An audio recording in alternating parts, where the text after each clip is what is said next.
시편 72편은 왕이 하나님께서 기뻐하시는 왕으로서 나라를 잘 다스릴 수 있도록 하는 그러한 기도의 내용이 있는 기도시입니다. 왕을 위한 기도시가 시편 72편이죠. 왕은 어떤 자입니까? 왕은 하나님의 대리자로서 이 세상을 다스리는 자들입니다. 자, 그렇다면 여러분, 오늘날 왕은 누구일까요? 물론 각 나라의 위정자일 수 있죠. 그러나 왕은 하나님의 자녀인 저와 여러분들입니다. 우리는 왕 같은 제사장입니다. 우리는 하나님의 대리자로서 이 세상을 다스려야 합니다. 하나님의 나라가 이 땅 가운데 세워질 수 있도록 저와 여러분이 힘써야 한다라는 것이죠. 그럼 이것이 우리의 사명입니다. 그리고 이것을 위해 기도해야 합니다. 하나님, 우리 모두 믿는 자들이 또 우리 교회가 이 땅 가운데 하나님의 나라를 세워갈 수 있도록 기도를 해 주셔야 됩니다. 1절과 2절입니다. 하나님이여, 주의 판단력을 왕에게 주시고 주의 공의를 왕의 아들에게 주소서. 그가 주의 백성을 공의로 재판하며 주의 가난한 자를 정의로 재판하리니. 시인은 왕에게 하나님의 판단력과 공의를 주실 것을 기도하고 있습니다. 이 판단력, 하나님의 판단력이 중요하죠. 우리가 어떤 것을 선택하기 전에 과연 이 일이 이 둘 중에 어떤 것이 하나님께서 기뻐하시는 일인지를 분별할 줄 알아야 합니다. 그래서 우리는 하나님 우리에게 판단력을 달라고, 하나님의 판단력을 달라고 기도하셔야 돼요. 또한 우리에게 하나님의 공의가 있기를 기도해야 합니다. 여러분, 세상의 기준은 무엇입니까? 세상의 기준은 공의보다는 이익이에요. 어떤 것이 더 이익이 되느냐. 그래서 자신에게 이익이 된다면 공의 같은 것은 저버릴 수가 있는 것이 이 세상의 삶의 어떠한 기준이죠. 여러분, 세상은 그렇습니다. 세상은 자신에게 어떤 이익이 되는 것을 선택하면서 살아갑니다. 그러나 하나님의 자녀는 자신에게 손해가 온다 할지라도 공의를 지켜야 합니다. 어떤 것이 하나님의 공인지 그러한 것을 분별할 수 있는 지혜가 필요하죠. 그래서 여러분, 이 새벽에 하나님 나에게, 또 우리 모든 성도들에게, 또 위정자들이, 지도자들이 하나님의 판단력을 가지고 공의롭게 다스릴 수 있도록 기도해 주셔야 합니다. 3절과 4절입니다. 의로 말미암아 산들이 백성에게 평강을 주며 작은 산들도 그리하리로다. 그가 가난한 백성의 억울함을 풀어주며 궁핍한 자의 자손을 구원하며 압박한 자를 꺾으리로다. 하나님의 정의와 공의가 이루어진다면 이 땅 가운데 평강이 주어진다라는 것이죠. 여러분, 평강이라는 것은요, 하나님의 정의와 공의가 이루어질 때 누릴 수 있는 축복입니다. 따라서 우리가 어떠한 평강을 누리기 위해서라면 먼저 하나님의 정의와 공의가 이루어져야 되죠. 근데 하나님의 정의와 공의는 관심이 없고 그저 하나님 평강만 주시옵소서 한다고 평강이 이루어지는 것이 아니에요. 이스라엘 백성들이 어려움 가운데 있을 때 하나님께 평강을 구하지 않습니까? 그리고 거짓 선지자들이 얘기를 했어요. 예루살렘에 평강이 있을지어다. 하나님께서 평강을 주실 것이다라고 선포했지만 그의 삶에, 그 당시에 이스라엘 백성들의 삶에는 하나님의 정의와 공의가 없는 거예요. 하나님의 정의와 공의를 잃어버린 채 하나님의 평강을 구한다고 해서 평강이 주어지는 것은 아닙니다. 여러분, 우리의 삶에 하나님의 정의와 공의가 회복될 때에, 또 이 땅 가운데 하나님의 정의와 공의가 이루어질 때에 평강이 이 땅 가운데 이루어지게 될 것이에요. 그렇다면 하나님의 정의와 공의는 무엇일까요? 4절에 보니까 가난한 백성의 억울함을 풀어주며 궁핍한 자의 자손을 구원하며 압박하는 자를 꺾으리로다. 여러분, 이것이 하나님의 정의와 공의예요. 가난한 백성의 억울함을 풀어주고 궁핍한 자의 그 어려움을 채워주는 것이 하나님의 정의와 구원, 공의입니다. 여러분, 우리 주변에 가난한 자들이 참 많이 있습니다. 그들을 섬기는 것이 하나님의 정의와 공의를 이루는 것이에요. 물론 단순히 구제하는 것만으로 하나님의 공의와 정의가 이루어졌다라고 말할 수는 없죠. 그러나 분명한 것은 그 하나님의 정의와 공의 속에는 하나님의 긍휼이 들어 있습니다. 그래서 우리가 하나님의 긍휼하심을 잃어버리면, 우리가 하나님의 긍휼한 마음으로 연약하고 고통당하고 어려운 이웃에 대해서 우리가 하나님의 긍휼한 마음을 품고 그들을 위해서 기도하고 우리가 그들을 섬기지 않는다면 하나님의 정의와 공의는 이루어질 수가 없는 것이죠. 우리 교회가 끊임없이 우리 지역의 어려운 이웃을 위해서 구제하고 또 돌보고 또 우리가 구제기금을 통해서 이렇게 사역을 하는 이유가 이 땅 가운데 우리 교회 주변의 이 지역 가운데 하나님의 나라, 하나님의 정의와 공의를 이루기 위해서 이 일을 하는 거예요. 그래서 교회는요, 코로나로 인해서 재정이 어렵다, 또 교회가 이러한 일을 하기 때문에 재정이 어렵다, 그러니까 우리는 아무것도 할 수 없다. 여러분, 그것은 잘못된 거예요. 우리가 어려운 가운데서 쪼개서도 우리는 구제를 하고 선교를 하고 하나님의 나라를 땅 가운데 세워야 돼요. 5절입니다. 5절 말씀을 표전 세번역으로 읽어드리겠습니다. 해가 닳도록, 달이 닳도록, 영원 무궁하도록 왕이 주님을 경외하게 해 주십시오. 왕이 해가 닳도록, 달이 닳도록, 해가 안 닳죠. 언제 닳겠습니까? 그러니까 영원토록 왕은 평생 하나님을 경외할 수 있도록, 왕이 평생 하나님을 경외할 수 있도록 기도하는 거예요.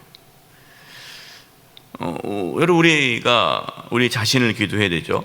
우리가 영원토록 하나님을 경외하도록 기도해야 되고, 우리 자신뿐만 아니라 지도자들이, 교회 지도자들이, 한종 직분자들이, 또 우리 성도와 한종 직분자들, 또 우리 목회자들이, 또 유정자들이, 각 공동체 지도자들이 하나님을 경외하기를 위해 기도해 주셔야 됩니다.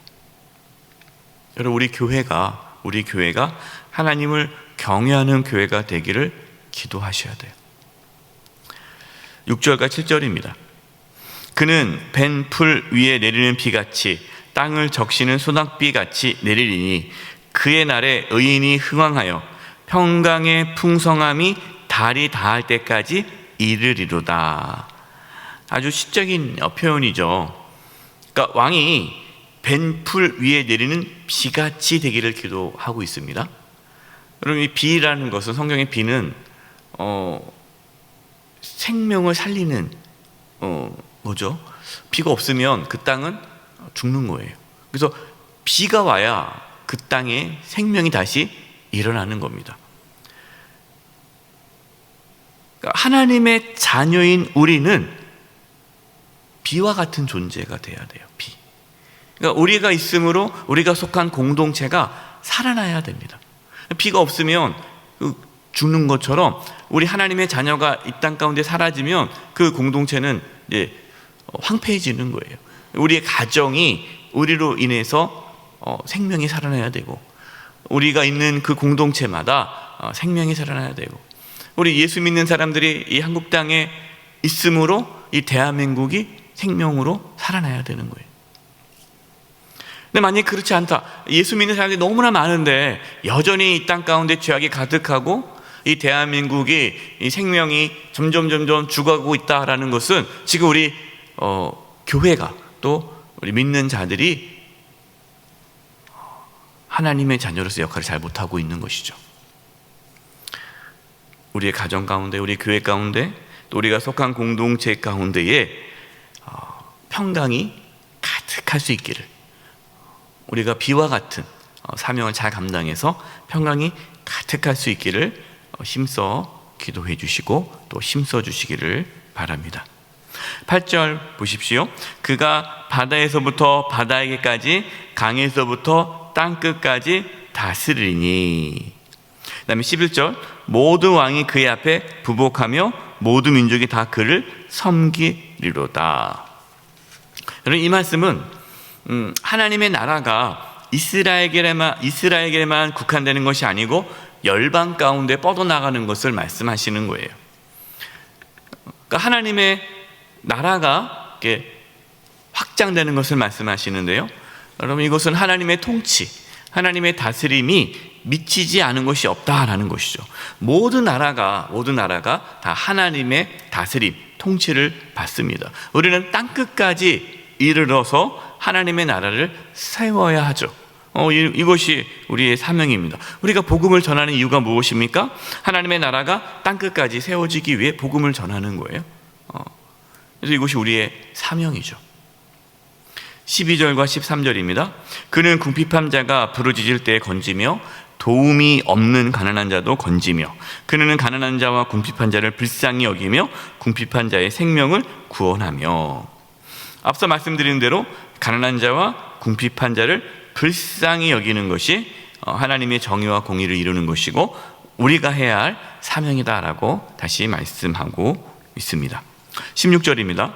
산 꼭대기의 땅에도 곡식이 풍성하고 그것의 열매가 레바논같이 흔들리며 성에 있는 자가 땅의 풀같이 왕성하려로다. 산 꼭대기의 땅에 곡식이 풍성할 수 없죠. 이것은 이 16절은 이 부유함, 풍성함을 상징하는 표현들이죠. 하나님의 나라가 우리 가운데 이루어지면 그 풍성함을 누릴 수 있다라는 뜻입니다. 저는 우리 성도님들이 정말 풍성한 삶을 살아갈 수 있기를 바랍니다. 하나님의 나라가 우리 가정 가운데 이루어지고 우리 교회 가운데 이루어지고 대한민국 가운데 하나님의 나라가 이루어지면 따라오는 것이 풍성함이에요. 부유함이에요. 물론 그 속 안에는 어떤 세상적인 부유함도 포함됩니다. 세상적인 부유함도 포함되고 또 그걸 넘어서 그 풍성함, 만족함, 부족함이 없는 그 충만함을 누릴 수가 있는 거예요. 베풀수록 우리가 가난한 자들, 고통받고 있는 자들을 위해서 기도하고 그들을 우리가 베풀면 베풀수록 더 우리가 풍성함을 경험하게 되는 거죠. 저는 그렇게 소망하고 기도해요.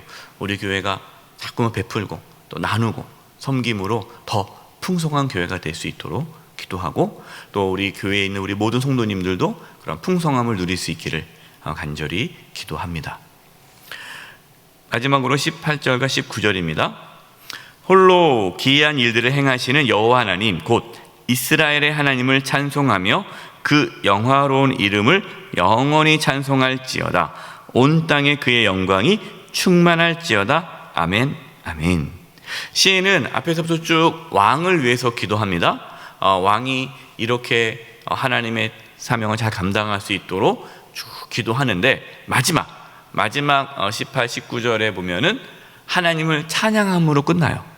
하나님을 찬양함으로. 우리의 삶도 이와 같습니다.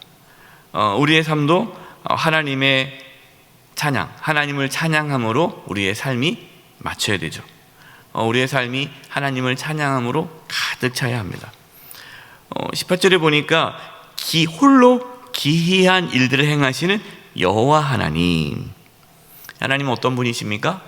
기이한 일을 행하신다. 놀라운 일을 행하신다. 우리의 삶에 하나님께서는 놀라운 일들을 이루십니다.